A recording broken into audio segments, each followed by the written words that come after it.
New York and on the new Hot 97 app. Ebro in the morning on Hot 97. So Harvey Weinstein's story continues to be the talk of the town, right? Not only because he has allegations right here on our turf. I think he lives in Tribeca. Mm-hmm. Lives here in New York City. What? Yeah. Yeah? Or West Village, or like right here. Yeah. Well, he's in Arizona now. It's rehab. Let me get on rehab.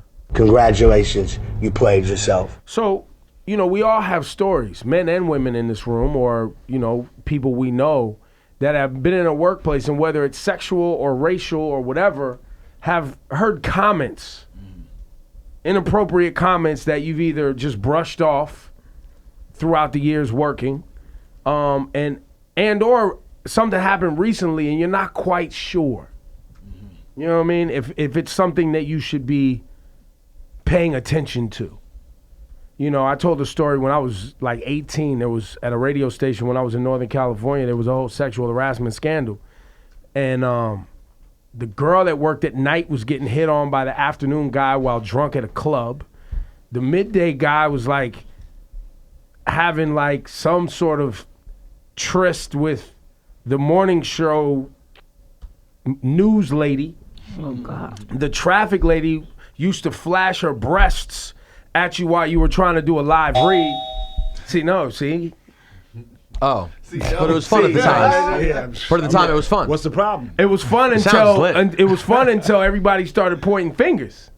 And it was an atmosphere where it was just like, everybody was doing wild-ish. Right. And then somebody got offended because somebody did something to them that was inappropriate. That was too far. Now, boom, everybody's pointing fingers now. Oof. And they dragged me, and I was 18 years old.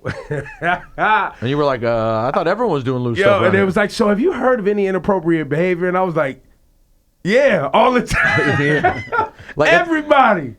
But that's an interesting thing that you say, because our listeners right now, as they're thinking about your question of has something ever crossed the line, many people are thinking like, well, there's lots of loose stuff that happens in the office, but we generally, these people I'm talking about, we find each other attractive and we go out after work together, and or we feel safe with them. And we feel safe and we're okay being that way. That's the problem, is like, you work together, and as you become adults, the only new people you meet are at jobs. Mm-hmm. So interacting with the opposite sex, if it doesn't happen at work for a lot of adults, it doesn't. There is no personal doesn't life. happen anywhere else.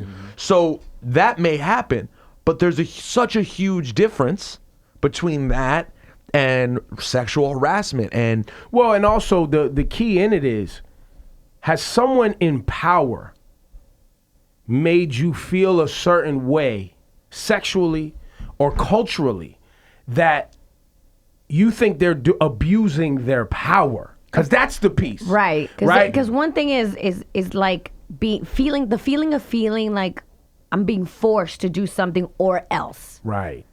That's where it gets like, how do I say no to this person? And if are I there do, any consequences? Right. And if I say no, or if I say, I'm not okay with this, am I now pushed out of the cool group? Right. I'm not in the network. Because it happens to some people, like I was saying, even for me, while I've had 4 or 5 women bosses in my life, they've all kind of made some like inappropriate suggestions about who I'm having sex with, if I would like to come over, her and her girls are having and are you single? You should. And it's kind of like, well, you're my boss, so should I say I'm, and me, I started thinking, I can maybe slide through. So I didn't feel sexually harassed. Well, and I was going to say, but you didn't feel like when you ultimately turned it down what you did, that it would impact your growth. Well, we don't know if I turned it down. That's a different show for another day. You know what I'm saying? But what I'm saying is, you didn't feel that pressure. I didn't feel pressure but I have felt pressure like being, the only black guy who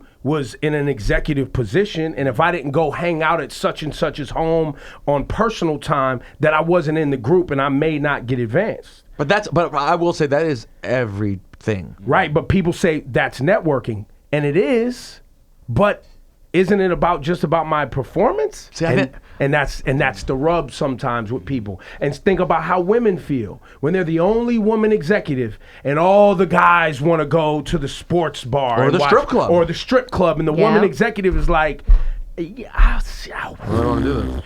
That's not what I really want to do. But if I don't go, then I won't get a fair shot at whatever. Or it I'm is not in the happening. cool group, and Yeah. I don't have the little off, off the record conversations, et cetera, et cetera. But for the women listening right now, I know you've had that moment. There's the creepy massage. There's the guy who hugs you too much, holds on tight all the time, or instead of giving you the fake kiss where you just touch faces, you're like, you actually feel his lips kissing your face, and you're like, whoa, we don't need to actually, when we kiss, it's just fake. You don't really need to kiss any. So I just wonder about those moments. And you started to think like, is this something bad going on? Because I think a lot of women deal with it, and they've been kind of trained to just like put it in the back of their mind. I if told you wanna guys survive. at one of my past jobs at a gala, somebody got a little too drunk, and he was like a head of a sales department, grabbed me by my arm and was like, so what do you want to do? And I was like, nothing. If you don't let go of me, I'm going to scream.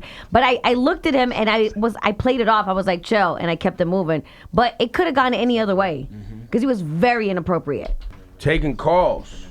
Women out here dealing with sexual harassment, sexual objectification in the workplace.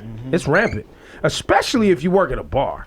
We got a couple of bartenders here. Katie, Yes, hello? you work down in one of the many armpits of America, Trenton, New Jersey. That is, Yes. oof, man. Thanks for checking in. You used to bartend. What happened? I used to wear tight yoga pants even though I was not supposed to. And my manager at the time told me to get up in front of everyone, turn around, Whoa. and that all the girls had to wear the pants that I was wearing to work from now on. Wow. Well, why weren't you Yeah. supposed to wear them? Because they were less than professional, like they weren't dressed up enough? I guess because they're comfortable and they're almost like legging material. Right, and they didn't want you wearing like casual leggings, but then Right, because technically they're like gym clothes. You But know then, what I mean? then the problem comes. Then he puts her on display. Exactly. Well, of course, And then tells the rest of the staff that this is how they need to they dress. should dress. That's terrible. Yo, thanks, That's Katie. bad. Terrible. Christina, can you roll up your window or pick up from your speakerphone? We're gonna come back to you because Christina's phone is dumb loud. You can't even. That wasn't even reasonable. Paul out there in Queens, you also worked at a bar. Yes.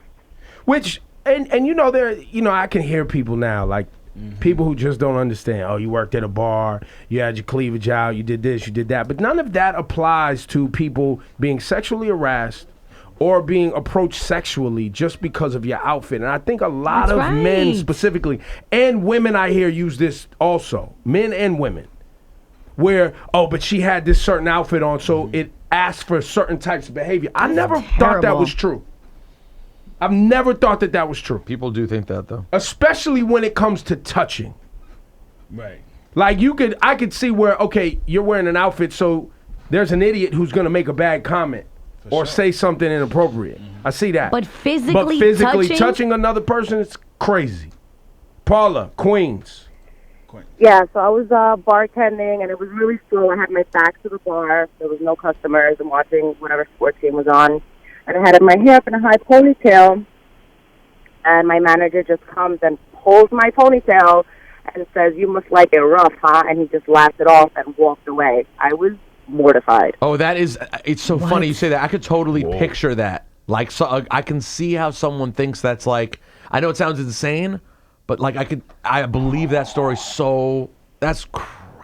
You must like it rough. Is Because she has a ponytail? I'm sorry you had to go through that. That's terrible. Once you have a ponytail, that means you're like, okay, got it. Sure, you're allowed to talk about that. Sure. Cali in Long Island. Yeah, I'm sure nobody wants to hear your story most of the time because you're a dude, right? not at all. Yeah, nobody listens to me. Yo, it's so. Yo, if dudes get sexually harassed, other dudes are like, "Shut up." Yeah, it happened. Or like, nah, or they think like it's a good thing. Like, yeah, man, like it was like they're hyping me up, like they're happy for me. Like, So what nah, I'm not happened? happy So about it. what happened? Tell us about the harassment.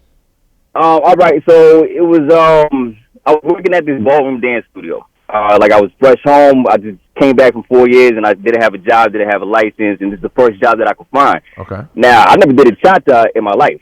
I don't know. I just got like the gap of Google, whatever. I could talk to people, so they hired me. And I was kind of struggling with the dance part, and one of the studio managers, she would like stay after and work with me, and we used to work late hours. Like we were out the studio at 10 o'clock. So You was learning how to like cha-cha.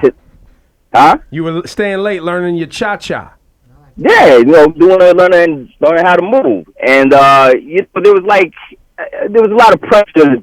I mean, obviously, because I'm a dude, like I know when a chick is feeling me. But I felt like if I didn't give in to her advances, that I was gonna lose one, like this extra training, maybe lose my job, and definitely lose my ride. Because she was like giving me a ride from the studio back to the crib because I didn't have a license. Well, wouldn't let me get my license. So did you give in? Hell yeah, I wrecked that. For like, see, I know you was, yo, that's why I almost didn't take that call. That's why I almost didn't take that call. That's not. Is that sexual harassment if he did it anyway? I mean, I guess. Well, no, yeah, it depends. I'm sure there's if he been really times. felt like his job was on the line, but I mean, let's just be honest, guys. Some things are not apples to apples even. There are double standards. The history of the way men have treated women since the beginning of time make these conversations different when they go the other way. Sexual harassment does happen to men. I am sure it does, right? But the problem is the amount of females that are, and women in executive positions and women that hold power over men, the numbers just don't add up. There are more men executives. Yes. That's a whole other conversation. Right. And as women try to move into executive positions, this is what they're being met with. Yeah, when I was reading the conversation, I was reading a bunch of threads on Twitter yesterday. Even gay men were coming up. They're like, when we say we're sexually harassed, people don't ever take us seriously because they automatically assume just because you're gay that you want this other male. And it's like, you can get sexually harassed too. Christina. Yeah. We got to you finally. Your phone sounds much better. Thank you very much. You have a story for us today. Yeah, so I work in construction. I'm a construction manager. So, like a managerial level, I work with all men. And so I'm always in jeans and boots. And last year at the Christmas party, the owner of the company had a little bit too much to drink. And I'm a gym rat. We were talking about record squatting. And he turned around and he looked at my ass, stared dead at it, and said, "Damn, you have a sick ass." And we learned to take these moments, and did I want to be that girl that freaked out at the Christmas party, or I just kind of had to look at him and say, "Oh, really?" and let it go. Do you still work for this man? I do not. And did you start looking for another job because you just couldn't be there and you didn't want to be around him anymore, or you just things you... So, I didn't want to work with you that, the first time we can address, that was we responded, but it depends on the industry, too, because I deal with it all the time, and when guys call me sweetheart, do I want to bite back? Or do I just have to let it go because it's construction? We learn certain things. That's a really good point, too. Like that thing, the hey, sweetheart, or the little things. You know how many of those women get? We're talking about every day. That's nonstop. Having to decide, do I want to be the person who creates a fuss or not? It's crazy.